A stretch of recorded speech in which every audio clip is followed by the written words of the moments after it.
या नभाने या भुईला दान द्यावे आणि माझ्या पापणीला पूर यावे. पाहता सुगंध कांती सांडलेली पाखरांशी खेळ मी मांडून गावे.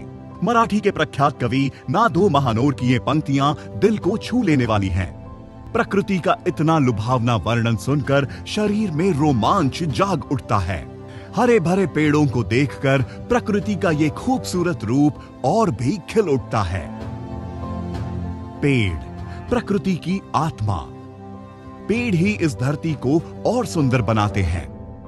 हरियाली की आस हर किसी के दिल में स्वच्छ जीवन जीने की उम्मीद जगाती है.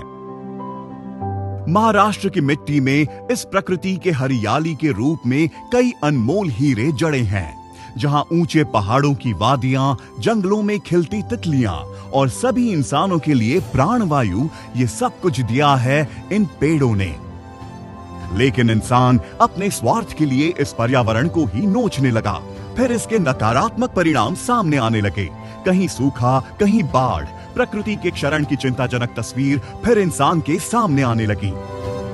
आपल्याला माहिती आहे की खरं तर आपण आईच्या सेवेचं मूल्यांकन करत नाही, तसंच वनराईच्या सेवेचं आणि फायद्याचंही मूल्यांकन करत नाही.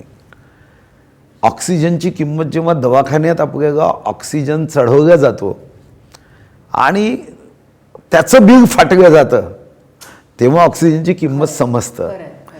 आज साधारणतः आपण आपल्या आयुष्यात जर 80 वर्षाचं आयुष्य असेल तर 6,13,20,000 रुपयाचा प्राणवायू आजच्या बाजारभावाने ही वनराई देते, ही वसुंधरा देते. पण मूल्यांकन होत नाही. आणि मी हे एक वन आंदोलन व्हावं, वन सत्याग्रह व्हावा, यातून याची योजना केली. शेवटी गोवर्धन पर्वत भगवान कृष्णांनी उचलायचा असेल तर समाजाला एकत्र करून आपण गोपाल कागा केला की सर्व समाजाने हातभार लावावा आणि मग आनंद होतो. भगवान कृष्णांनीही गोवर्धन उचलायचा होता ना, तेव्हा समाजाला एकत्र केलं. पेंद्यापासून समाजातला प्रत्येक समूह, वर्ग, आणि यातून तो गोवर्धन उचलला. आज हा पर्यावरणाचा गोवर्धन उचलायचा असेल, आज ग्लोबल वॉर्मिंग, क्लायमेट चेंज हे शब्द आपल्या कानावर येतात. मला कधी 5व्या 6व्या वर्गात ग्लोबल वॉर्मिंग, क्लायमेट चेंज कधीच नाही. मला आठवतं की काही दिवस असे असायचे की पाऊस पडायचा म्हणजे पडायचाच. आमचे मोठे लोक सांगायचे की आज नागपंचमी आहे म्हणजे पाऊस पडणारच. पावसाने कधी रजा घेतली नाही, कधी खंड घेतला नव्हता. पण धीरे धीरे आम्ही इतकी वृक्षतोड केली की शेख चिल्ली हा कथेत राहिला नाही. तो शेख चिल्ली ज्या फांदीवर बसायचा, ते शेख चिल्लीचं पात्र ते एक नव्हतं. आता हजारो लाखोच्या संख्येने आलेत की ज्या पर्यावरणाने तुमचं रक्षण केलं, तुम्हाला प्राणवायू दिला, तुमचं आयुष्य आनंददायी केलं, तेच पर्यावरण बिघडवण्याचं आपण काम करत होतो. म्हणून मग माझ्या मनात आलं की जीवन या शब्दातच वन आहे. जर वनसृष्टी संपली तर जीवसृष्टी राहूच शकत नाही. ब्रह्मांडामध्ये आपण अभ्यास करतोय, लाखो करोडो डॉलर्स खर्च करून, बिलियन इतके डॉलर्स खर्च करतोय, पण अजूनही ब्रह्मांडामध्ये इतके ग्रह आहे. एक ग्रह तर इतका मोठा आहे की आपल्या पृथ्वीच्या आकाराच्या 13 लक्ष पृथ्वी सामावून घेतील. पण किंमत शून्य आहे, कारण सजीव सृष्टी नाही.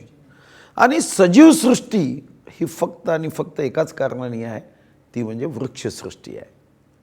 वृक्ष आणि वनसृष्टी नसेल तर जीवसृष्टी राहूच शकत नाही. पण सारी जीवसृष्टी संपली तरी वनसृष्टी संपणार नाही. 456 करोड वर्षाच्या पृथ्वीच्या इतिहासात आम्ही सर्वात ज्युनियर आहोत.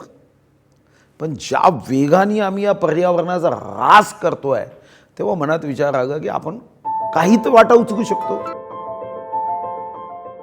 प्राकृतिक चक्र के महत्वपूर्ण पहलू सामने आए. लोगों को एहसास होने लगा कि यदि प्राकृतिक चक्र को संतुलित करना है तो पेड़ों की देखभाल करनी होगी और वृक्षारोपण कार्यक्रम को बढ़ाना होगा. जिस तरह भोजन, कपड़ा, मकान जीवन जीने के लिए बुनियादी जरूरतें हैं, उसी तरह पर्यावरण संरक्षण भी एक जरूरी मुद्दा बन गया है. दुर्भाग्य से आज पर्यावरण संरक्षण के लिए जितने जंगल होने चाहिए उतने नहीं हैं. मनुष्य ने शहरीकरण के नाम पर इन वनों को नष्ट कर दिया है. राष्ट्रीय वन नीति 1988 के अनुसार पारिस्थितिक संतुलन बनाए रखने के लिए कुल भूमि क्षेत्र का कम से कम 33% भाग वन क्षेत्र या वृक्ष आवरण होना चाहिए। लेकिन दुर्भाग्य से ये तस्वीर भारत में देखने को नहीं मिलती। महाराष्ट्र में ये वन क्षेत्र मात्र 20% था। नतीजा, महाराष्ट्र में भी अब पर्यावरणीय प्रकोप दिख रहा था। महाराष्ट्र के आराध्य देव छत्रपति शिवाजी महाराज ने भी अपने आज्ञा पत्र में सभी को वृक्षों के संरक्षण का आदेश दिया था। महाराष्ट्र की महान परंपरा में प्रत्येक संत ने वृक्ष संरक्षण का संदेश दिया, क्योंकि ये पेड़ प्रकृति के चक्र में संतुलन बनाए रखते हैं। पेड़ स्वच्छ हवा, उचित वर्षा और जैव विविधता का संतुलन सुनिश्चित करते हैं। महाराष्ट्र के वन मंत्री माननीय सुधीर मुनगंटीवार ने महाराष्ट्र वन विभाग के माध्यम से 2016 से लेकर 2019 की अवधि के दौरान राज्य में वन क्षेत्र और वृक्ष क्षेत्र को 33% तक बढ़ाने के लिए बड़ा आंदोलन खड़ा किया।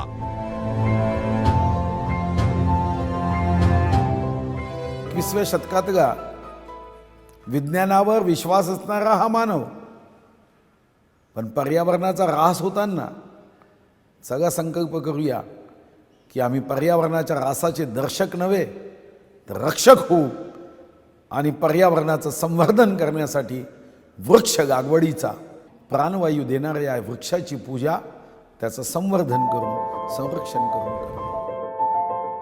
इस तरह उन्होंने 50 करोड़ वृक्ष लगाने का शिव धनुष न केवल उठाया अपितु अपार जन सहभागिता से इस संकल्प को पूर्ण भी किया। इस वृक्षारोपण आंदोलन में वर्ष 2016 में 2 करोड़, 2017 में 4 करोड़, 2018 में 13 करोड़ तथा 2019 में 33 करोड़ पौधे लगाए। इस तरह 50 करोड़ से अधिक पौधे लगाकर वृक्षारोपण का कीर्तिमान रचा।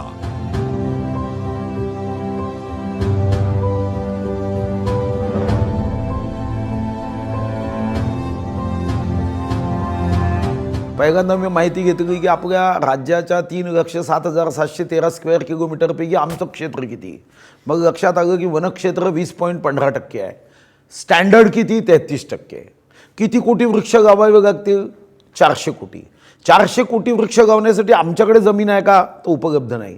मग हे आंदोलन कसं आहे की वनजमिनीवर वृक्ष नाही तर जी इतर जमीन आहे त्याच्यावर लोकांनी स्वयंस्फूर्तीने स्वतःच्या इच्छेने वृक्ष लावावे आणि ते टार्गेट आम्ही 50 कोटीचं घेतलं। अनेक विभाग आलेत, लाखो कार्यकर्ते आलेत, म्हणजे ग्रीन आर्मी आम्ही केली, त्याच्या 6.1 मिलियन वनप्रेमी वृक्षप्रेमी लोकांनी आपला सहभाग नोंदवला। आता काही लोकांना पोट दुखतं। माझा प्रयत्न होता की झाडं तोडणाऱ्या हातापेक्षा झाडं लावणारे हात वाढावेत आणि त्याच्यात यश आलं। लोक सहभाग से ये आंदोलन को बड़ी सफलता मिली। इस आंदोलन में राज्य के सभी जिलों में सरकार के 44 विभिन्न विभागों, ग्राम पंचायतों, कॉरपोरेट कंपनियों, सामाजिक संगठनों, सरकारी संगठनों, ग्रीन सेना, इको बटालियन, कॉलेज और स्कूल के छात्रों ने और बड़ी संख्या में आम लोगों ने भी उत्साहपूर्वक भाग लिया, जिससे इस आंदोलन को रिकॉर्ड ब्रेक सफलता मिली। लगभग 62 लाख लोगों ने सीधे तौर पर ग्रीन सेना में भाग लिया। ये विशेष है। इसमें वन विभाग का बहुत बड़ा योगदान रहा। वृक्षारोपण के लिए पौधों की उपलब्धता सुनिश्चित करना, नर्सरी बनाकर पेड़ और पौधे तैयार करना, वृक्षारोपण स्थानों का चयन, पौधों को नियोजित स्थान पर पहुंचाने की व्यवस्था, हर स्थान की जियो टैगिंग आदि सभी कार्य वन विभाग की टीम बड़े जोर से कर रही थी। ये सब करते समय उन्होंने टेक्नोलॉजी का भरपूर उपयोग किया। हर रोपे गए स्थान की जियो टैगिंग, वृक्षारोपण की दैनिक स्थिति दिखाने वाले डैशबोर्ड आदि सभी ईमानदार प्रयासों से आधुनिकता के माध्यम से योग्य दृश्यता के मंत्र को और अधिक प्रखरता से उजागर किया। इतना ही नहीं, हेलो फॉरेस्ट सुविधा ने माई प्लांट ऐप की मदद से एक शक्तिशाली सिस्टम बनाया। माननीय सुधीर मुनगंटीवार ने इस आंदोलन के लिए हर पहलू की समीक्षा और रूपरेखा तैयार करने की पहल की। वृक्ष आंदोलन में समाज के सभी वर्गों से प्राप्त सहज प्रतिक्रिया के कारण ये वृक्षारोपण अभियान सफल रहा।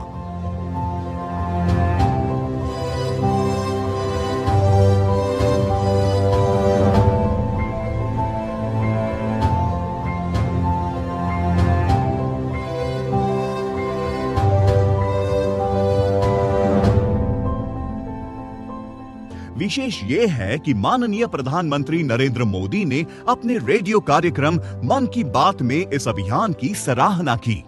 महाराष्ट्र सरकार ने 1 जुलाई को पूरे राज्य में करीब 2.25 करोड़ पौधे लगाए और अगले साल उन्होंने 3 करोड़ पौधे लगाने का संकल्प किया है। सरकार ने एक जन आंदोलन खड़ा कर दिया। इस दौरान 1.5 करोड़ से अधिक नागरिकों ने इस वृक्षारोपण अभियान में उत्साहपूर्वक भाग लेकर अपनी भूमिका निभाई। वृक्ष आंदोलन ने विश्व मानचित्र पर कई कीर्तिमान भी स्थापित किए।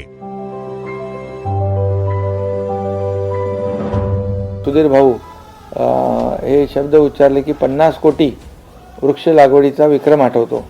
वन विभागाला त्यांनी जनमानसात जी ओळख निर्माण करून दिली, त्यामुळे देशामध्ये महाराष्ट्राचं देखील नाव उज्ज्वल झालेलं आहे।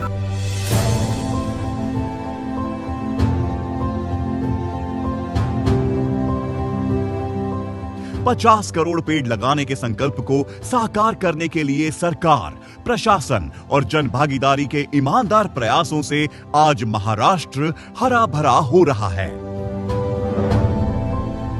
एक व्यक्ती 2100 रुपयाचा रोज बाजार भावानी प्राणवायू घेतो। 80 वर्ष सरासरी आयुष्य असेल तर 6 कोटी 13 लक्ष 20,000 रुपयाचं ऋण हे वसुंधरेचं आमच्यावर आहे। 200 रुपयाची आपल्या आयुष्यात 4 वृक्ष लावावी एवढी जर या मिशन मध्ये अपेक्षा असेल तर हे माझं तुमचं प्रत्येकाचं कर्तव्य आहे। हर 2 साल में फॉरेस्ट सर्वे ऑफ इंडिया देश में वन क्षेत्र की उपग्रह छवियों के आधार पर वन स्थिति रिपोर्ट प्रकाशित करती है।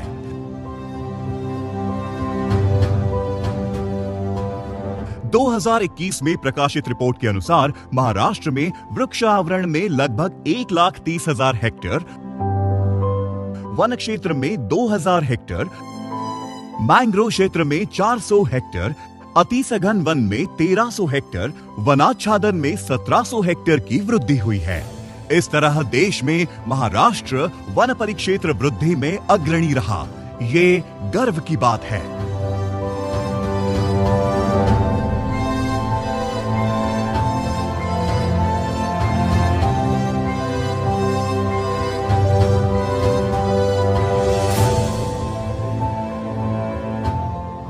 प्रदेश में कुल 54 करोड़ 52 लाख पौधे रोपे गए। इस अवसर पर यह देखने को मिला कि वृक्षारोपण अभियान सही मायनों में एक सफल जन आंदोलन बन गया है। 50 कोटी वृक्ष लावावेत की नाही यावरही प्रश्नचिन्ह निर्माण करायचे लोक, पण भारत सरकारची फॉरेस्ट सर्वे ऑफ इंडिया ही दर 2 वर्षांनी देशाचं एकूण ग्रीन कव्हर किती आहे, घनदाट जंगल किती आहे असं फॉरेस्ट सर्वे ऑफ इंडिया सर्वे करते आणि हा अधिकृत सर्वे गव्हर्नमेंट ऑफ इंडियाचा आहे। मग अभिमान वाटतो की आता जो अहवाल दिला आहे हो तो 2550 स्क्वेअर किलोमीटरनी ग्रीन कव्हर वाढलं। क्या बात है। आणि हे देशातलं नंबर 1चं आहे महाराष्ट्रामध्ये वाढलेलं। महाराष्ट्रामध्ये। आणि हे आकडे आपल्याला फॉरेस्ट सर्वे ऑफ इंडियामध्ये दिसेल की 2550 स्क्वेअर किलोमीटरनी हे देशातलं नंबर 1 आहे। मँग्रोव आपल्याला माहिती आहे की आपल्या 28 राज्य आणि 8 केंद्रशासित प्रदेशापैकी 9 राज्यांना समुद्रकिनारा आहे आणि 4 केंद्रशासित प्रदेशाला समुद्रकिनारा आहे। देवानी आम्हाला प्रत्येक गोष्ट दिली, असं काहीच ठेवलं नाही, कमतरता कशाचीही नाही। फक्त एकच आहे की आम्ही कस्तुरी मुर्गासारखे बेंबीत कस्तुरी आहे, पण कस्तुरीच्या सुगंधाच्या दिशेने वेगाने पळतोय। देवानी कुठेही काही कमी ठेवलं नाही तुम्हाला जे जे हवं, फक्त त्याच्यामध्ये समाधान शोधण्याची जी वृत्ती पाहिजे ती आमच्यामध्ये कमी आहे।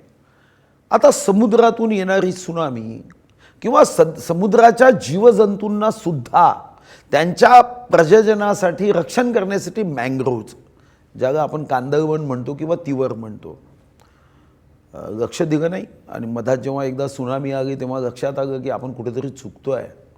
आपण जो पर्यावरणाशी अशा पद्धतीने खेळखंडोबा करतो आहे त्याचं नुकसान मनुष्य निघवते आहे. आम्ही मात्र महाराष्ट्रामध्ये मँग्रोव्ज फाउंडेशन सुरू केलं आणि देशामध्ये 104 स्क्वेअर किलोमीटरनी मँग्रोव्जसुद्धा वाढलं. आणि 1 फरवरी 2023च्या अर्थसंकल्पात सन्माननीय निर्मला सीतारामनजींनी आता देशातल्या प्रत्येक समुद्र असणाऱ्या राज्यामध्ये आता मँग्रोव्ह फाउंडेशन केलं पाहिजे अशी घोषणा केली. हे सुद्धा महाराष्ट्राचं. कुछ स्थानों पर किए गए प्रयोगों का नागरिकों के मन पर दीर्घकालीन प्रभाव पड़ा, जैसे नक्षत्र वन, औषधि वनस्पति उद्यान, जैव विविधता पार्क, इको पार्क, अटल आनंद घन वन योजना, कन्या वन समृद्धि, हरित सेना, इको बटालियन, रानमाला पैटर्न आदि कई वृक्षारोपण की सफलता की कहानियां आज भी नई प्रेरणाएं देती है. इस वृक्षारोपण कार्यक्रम का फल आज दिख रहा है. फिर भी इस अभियान को स्वयं स्फूर्तता से और आगे बढ़ाने की जरूरत है. इसमें कोई जोर जबरदस्ती की जरूरत न रहते हुए लोग स्वयं प्रेरणा से इस कार्य को और आगे ले जाएं, इसकी आज जरूरत है. केवल सरकार या प्रशासन का काम नहीं, बल्कि प्रकृति और वैकल्पिक रूप से अपना काम माने तो आने वाली कई पीढ़ियां खुशहाल होंगी. कुल मिलाकर माननीय सुधीर मुनगंटीवार के सफल प्रयासों से इस वृक्षारोपण जन आंदोलन के सुखद और अच्छे परिणामों से महाराष्ट्र का सीना विश्व में और चौड़ा हो रहा है. इस वृक्षारोपण आंदोलन में मिले अभूतपूर्व जन सहभागिता से आज भी महाराष्ट्र में वन क्षेत्र बढ़ रहा है. वन मंत्री माननीय सुधीर मुनगंटीवार तथा वन विभाग के किए ईमानदार प्रयासों का ये परिणाम है. हरित महाराष्ट्र के सपने को साकार करने का साहस, निष्ठा और कड़ी मेहनत पूरी दुनिया देख रही है. अब माननीय सुधीर मुनगंटीवार जी ने नए जोश के साथ वन विभाग के माध्यम से एक नए संकल्प के लिए प्रयास शुरू किए हैं. उन्हें आपके सहज और उदार समर्थन की जरूरत है हरियाली की इस मुहिम को निरंतर जारी रखने के लिए.